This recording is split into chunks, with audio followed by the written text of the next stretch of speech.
Hi friends, welcome back. I am Vivek Singhal from tradingwithvivek.com। और आज हम बात करने वाले हैं वैभव ग्लोबल लिमिटेड के बारे में। वैभव ग्लोबल लिमिटेड कोई बहुत बड़ी कंपनी नहीं है, लेकिन फिर भी 5000 करोड़ की कंपनी है। So it's a mid cap.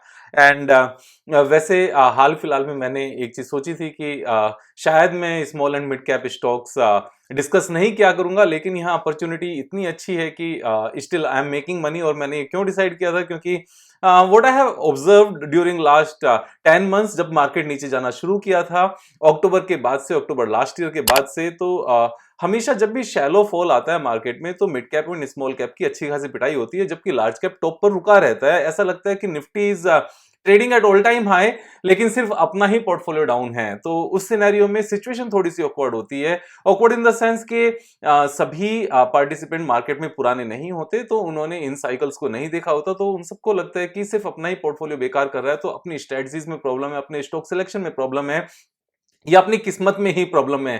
तो यहाँ ऐसी कोई भी प्रॉब्लम नहीं है। द ओनली पॉइंट इज, जब मार्केट डाउनफॉल में रहती है तो स्मॉल कैप मिड कैप थोड़ा सा ज्यादा टूट जाता है, लेकिन डाउनफॉल के बाद कई बार उन स्टॉक से विश्वास उठ जाता है। ऐसा होना नहीं चाहिए। द बिजनेस अगर यहाँ पर ये बोलता है that I am growing, company ये कहती है कि I am doing fine, and technicals ये कहते हैं कि अभी नहीं परचेज करोगे तो कब परचेज करोगे, तो वहां पर हमें बाय करना भी चाहिए। हमें यहाँ पर इमोशनल नहीं होना चाहिए। यहाँ पर हमें डेटा फिगर्स, जो नंबर्स हैं उनके ऊपर विश्वास रखना चाहिए, अपनी समझ पे विश्वास रखना चाहिए। तो वैभव ग्लोबल कुछ इसी तरह का स्टॉक है, जहां पर business is intact, company is doing fine, company is expanding, financials are intact, and technical chart pattern is saying कि अभी बाय नहीं करोगे तो कब बाय करोगे। लेकिन इतना सब कुछ बोलने के बाद भी this is my sincere request from all of you that we must never invest more than 5% in one stock. At least 20 stocks हमारे पोर्टफोलियो में होना चाहिए। उसका रीजन है कि ये स्टॉक मार्केट है, फिक्स डिपॉजिट नहीं है। यहां पर स्टॉक प्राइस के ऊपर आने में टाइम लग सकता है। समटाइम्स ऐसा होता है पूरी मार्केट ऊपर आ रही है लेकिन अपना स्टॉक ऊपर नहीं आ रहा है। तो जब भी हम एक बड़ी मूवमेंट, बड़ी अपॉर्चुनिटी की बात करते हैं, खासतौर से 100% ज्यादा की अपॉर्चुनिटी की मार्केट में बात करते हैं, then we need to give at least 2.5 year 3 years to that stock. और समटाइम्स ऐसा हो सकता है कि फर्स्ट 12 मंथ्स में स्टॉक ने कुछ भी नहीं किया और उसके बाद में स्टॉक प्राइस ने लगातार रैली दिखा के सारी कमी को पूरा कर दिया। सो वैभव ग्लोबल लार्ज कैप नहीं है, लेकिन लार्ज कैप की क्वालिटी से कम भी नहीं है। तो कुछ ऐसा ही है, एक बार डिस्कस करते हैं। और सबसे पहले इसकी वेबसाइट पर जाते हैं। वेबसाइट पर जाते हुए हमें थोड़ा सा आइडिया लगेगा कि ये है किस बिजनेस में। सो वैभव ग्लोबल बेसिकली ज्वेलरी बिजनेस में है, और ज्वेलरीज को लेकर अगर हम इनके वेबसाइट पर थोड़े से नीचे जाएं तो थोड़ा सा आइडिया लगता है कि कहां कहां ये अपने माल को बेचते हैं। तो बेसिकली जर्मनी, यूके, यूएस, यहां पर ये सेल करते हैं। मैन्युफैक्चरिंग कहां पर है? इंडिया एंड चाइना में। एंड सोर्सिंग कंट्रीज कौन सी, यानी कि जहां से माल उठाया जाता है, that is across the globe, यानी कि पूरी पृथ्वी पर जितने भी अलग अलग कंट्रीज हैं, जहां जहां से जो माल सस्ता मिलता है वहां से ये लोग पिक करते हैं। That is the beauty, and that's why they are able to make a hefty margin every year. Market up है या डाउन है, इन्होंने अच्छी ग्रोथ भी की है। Now they have 4-5 different companies. One is in USA, second then UK, Germany and South Asia. South Asia में USA भी STS का पार्ट है इनका, then STS थाईलैंड, STS बाली, चाइना, ये सारे बिजनेसेस हैं। मेजोरिटी ऑफ इनकम जो इनकी आती है, अगर हम थोड़ा सा यहाँ पर डिटेल में देखने लगे तो यूएसए से 70% इनकम आती है एंड यूके से 30% रेवेन्यू आती है। यानी कि यूके और यूएस से मेन इनकम आती है, बाकी जगह एक्सपेंशंस हैं। अब अगर हम यूएसए की वेबसाइट को एक बार देखने लगे तो हमें थोड़ा सा आइडिया लग जाएगा कि किस तरह की चीजें यहां पर सेल करते हैं। They have plenty of means a large number of products. इसमें डायमंड और उसके बाद में जितने भर भी होते हैं डायमंड के साथ में बहुत सारे मींस अगर हम यहाँ पर एमरल्ड की बात करने लगे तो एमरल्ड में आपको अंदर जाके पता चलेगा कि 2 लाख, 3 लाख, 4 लाख सभी तरह के इनके पास प्रोडक्ट्स हैं, इनके पास आइटम्स हैं, और जो ऑलमोस्ट 50,000 रुपीज से भी स्टार्ट होते हैं। So they have a large range. अगर हम डायमंड में जाकर चेक करने लगे, इससे थोड़ा सा हमें आइडिया लग जाता है कि किस तरह के प्रोडक्ट ये बेच रहे हैं। व्हाइट डायमंड भी है एंड कलर डायमंड भी है। व्हाइट डायमंड में अगर हम अंदर जाने लगे तो $2,000-3,000 तक के इनके पास प्रोडक्ट्स हैं। ये क्योंकि यूएस की वेबसाइट है तो यूएस से रिलेटेड ही इनके पास सारे प्रोडक्ट्स नजर आते हैं। समटाइम्स वेबसाइट स्लो हो जाती है या फिर हो सकता है मेरे पास स्लो हो रही है because this is US based website. अब यहां से कैसे फिल्टर होकर आएगी आई डोंट नो। इससे पहले अभी जब मैंने इस पे वर्क किया था then it was opening. Let's see अगर इसमें टाइम लगता है तो हम दोबारा से आ जाते हैं। टिल दैट टाइम हम बाकी चीजें कर लेते हैं, इसमें बाकी चीजें चेक कर लेते हैं। सो अगर हम एक बार पास्ट ट्रैक रिकॉर्ड के साथ में बात करने लगे, सो बिजनेस किस तरह का है। Business is a growing business, no doubt about it. Website is open now. तो हम देख सकते हैं कि किस तरह की यहां पर ये ज्वेलरी सेल करते हैं। एंड सबसे अच्छी बात इसमें क्या नजर आती है, they are selling their products in US and UK, जहां पर लोगों के पास एक्चुअल में पैसा है इन आइटम्स के ऊपर स्पेंड करने में। तो सिर्फ और सिर्फ ज्वेलरी ही इनके पास नहीं है इनकी रेंज में। अगर हम फैशन की बात करने लगे तो वहां भी इनके पास बहुत सारे प्रोडक्ट्स हैं। हम होम की बात करने लगे तो होम डेकोरेशन में इनके पास प्रोडक्ट्स हैं। हेल्थ एंड ब्यूटी के इनके पास प्रोडक्ट्स हैं। तो एक लार्ज वैरायटी है इनके पास। और जैसे जैसे ये सक्सेसफुली इंप्लीमेंट करते जा रहे हैं तो ये एक्सपेंशन मोड में भी गए हैं। और अगर हम एक्सपेंशन की बात करने लगे तो फिलहाल जो इनकी फिक्स्ड एसेट्स 163 करोड़ थी मार्च 2021 में, that has increase to 467 crore, यानी कि 3 टाइम्स हो गई है जस्ट 1 ईयर में। और इस 3 टाइम्स में क्या क्या इन्होंने इंक्रीज किया अगर हम यहां पर एक्सपेंड करके देखने लगे, they have bought a large piece of land, they have building, they have increased their plant and machinery, they have increased their computers, they have increased their furniture, they have increased their other fixed assets as well. तो पूरा ही expansion यहां पर साफ साफ नजर आता है। ऐसा नहीं है कि कोई एक ही चीज इन्होंने परचेज की है। Might be this 113 crore rupees of land they have bought to setting up a new factory, might be वो चीजों का बाद में पता चलेगा। लेकिन यहां पर ये कब कब कैसे कैसे एक्सपेंशन हुआ इस चीज को देखने के लिए हम क्वार्टरली रिजल्ट से काफी हद तक आइडिया लग जाता है। वो कैसे, क्वार्टरली रिजल्ट्स में जब हम जाते हैं और डेप्रिसिएशन की बात करते हैं तो डेप्रिसिएशन जो 11 करोड़ का था that has increase to 13, then 14, then 17 and then now 17।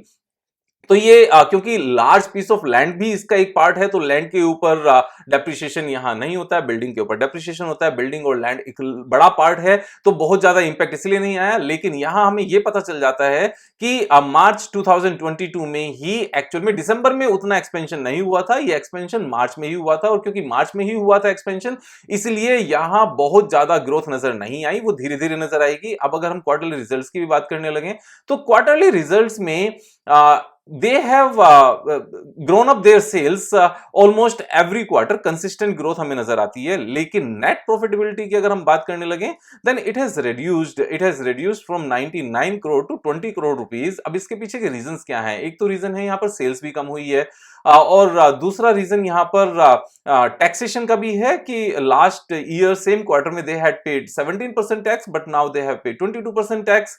और अदर इनकम का एक बड़ा इंपैक्ट है, 39 करोड़ रुपीस की अदर इनकम थी लास्ट ईयर जून क्वार्टर में but that is 2 crore only. So 37 crore का इंपैक्ट यहां पर है, टैक्सेशन का भी इंपैक्ट है and a bit of part of it comes from the lower sales as well. तो लेकिन अगर हम इसकी लॉन्ग टर्म स्टोरी देखने लगे that what this company has done in last 10 years, then sales has increased from 526 crore rupees to 2699 crore and last year 2752 crore. Last year means just 1 quarter past. और ये किस तरीके से grow किया है, 526 then 645 893 1298 1376। मैं इसको थोड़ा सा इंक्रीज कर लेता हूं जिससे नंबर्स और थोड़ा सा रीडेबल हो जाएं।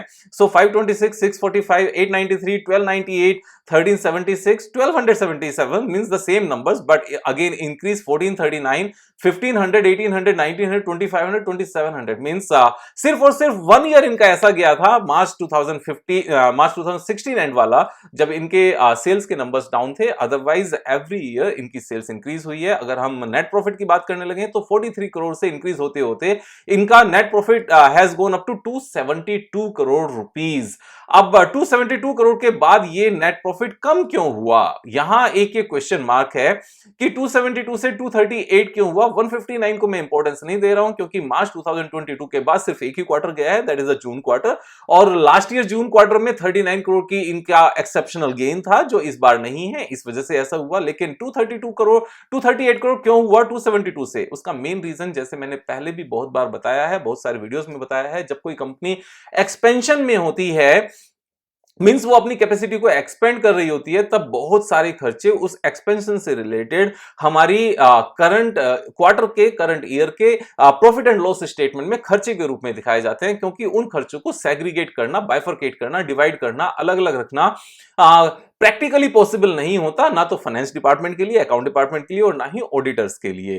तो यहां पर हमेशा से ऐसा देखा गया है कि जब भी कोई कंपनी एक्सपेंशन में जाती है, तब तक उस एक्सपेंशन की वजह से इंक्रीज सेल्स आकर इंक्रीज प्रॉफिटेबिलिटी शुरू ना हो जाए, तब तक उस कंपनी के रिसेंट नियर टू एक्सपेंशन जब कंप्लीट होने वाला हो, उस पीरियड में उस कंपनी के खर्चे बढ़ जाते हैं और प्रॉफिटेबिलिटी यहां डाउन हो जाती है। तो यहां प्रॉफिटेबिलिटी किसी बिजनेस रीजन से डाउन नहीं होती मेजॉरिटी ऑफ केसेस में। यहां पर ये नेट प्रॉफिटेबिलिटी इसलिए कम होती है क्योंकि खर्चे बढ़ गए और रेवेन्यू आनी अभी बाकी है। Same is the scenario in this company in recent quarterly numbers. तो यहां पर बिल्कुल भी इस बात को सोचने की जरूरत नहीं है।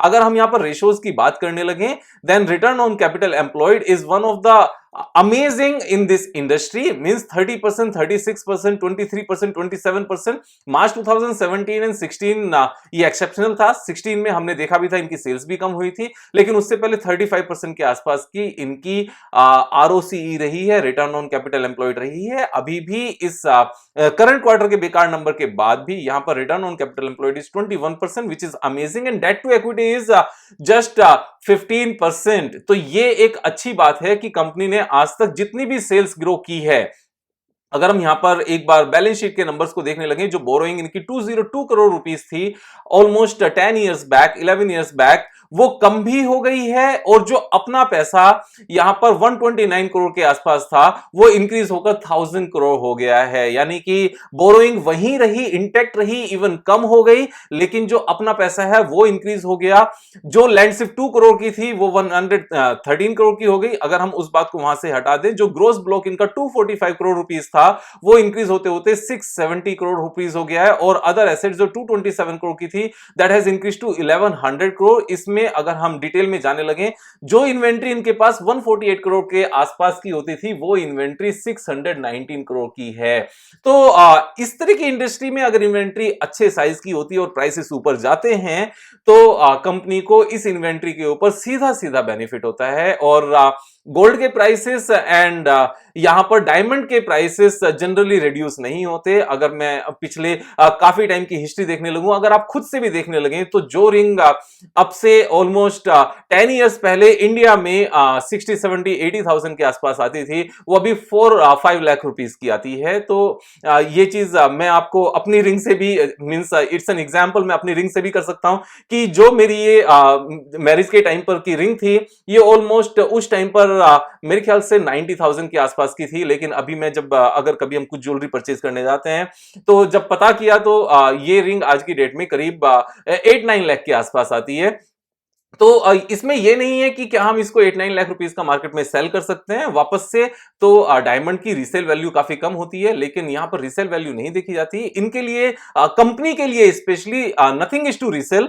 यहां पर ये तो इनकी इन्वेंट्री, इन्होंने तो फ्रेश सेल ही करना है, और उस बढ़ी हुई कीमत पर ही इन्होंने सेल करना है। तो इन्वेंट्री का ये बेनिफिट है। मैं इन्वेंट्री के बेनिफिट्स इसलिए बता रहा हूं बिकॉज लास्ट ईयर के कंपैरिजन में, नॉट इवन लास्ट ईयर, यहां पर हाँ लास्ट ईयर के कंपैरिजन में 446 करोड़ से इन्वेंट्री बढ़कर 619 हुई है। तो ये अच्छी बात है। ये अपना स्टॉक है, और ये डायमंड है, कोई ऐसी चीज नहीं है कि अगर पराग मिल का जैसे एक केस था कि उसमें जो उन्होंने प्रोडक्ट्स बनाकर तैयार किए वो टाइम से नहीं सेल कर पाए बिकॉज ऑफ कोविड, उसके बाद में वो एक्सपायर हो गए। तो डायमंड की यहां पर एक्सपायरी नहीं होती, यहां पर इनकी कीमतें बढ़ती ही हैं। तो ये फेवर में ही है, इस बात को समझने की जरूरत है। एवरी टाइम जब भी हम बैलेंस शीट को एनालाइज करें, हमें कंपनी स्पेसिफिक, बिजनेस स्पेसिफिक चीजों को उसी के हिसाब से समझने की जरूरत है। ये ऐसा नहीं होना चाहिए कि विवेक भाई आपने बोला था high inventory is not good, तो इनको बहुत सारा पैसा यहां पर पार्क करके रहना पड़ता है। लेकिन इस पर्टिकुलर केस में बिकॉज इस इन्वेंट्री की यहां पर एक्सपायरी नहीं होती, तो ये तो अच्छी बात है। नाउ अगर कैश फ्लो की बात करने लगे, एवरीथिंग इज फाइन। उसके बाद शेयर होल्डिंग पैटर्न की बात करने लगे, then share holding pattern is almost stable in last many quarters. 57% 2019 में था, अभी 57.96 है। प्रोमोटर्स के पास, एफआईआईज के पास 12.3 था, जो 10.71 है।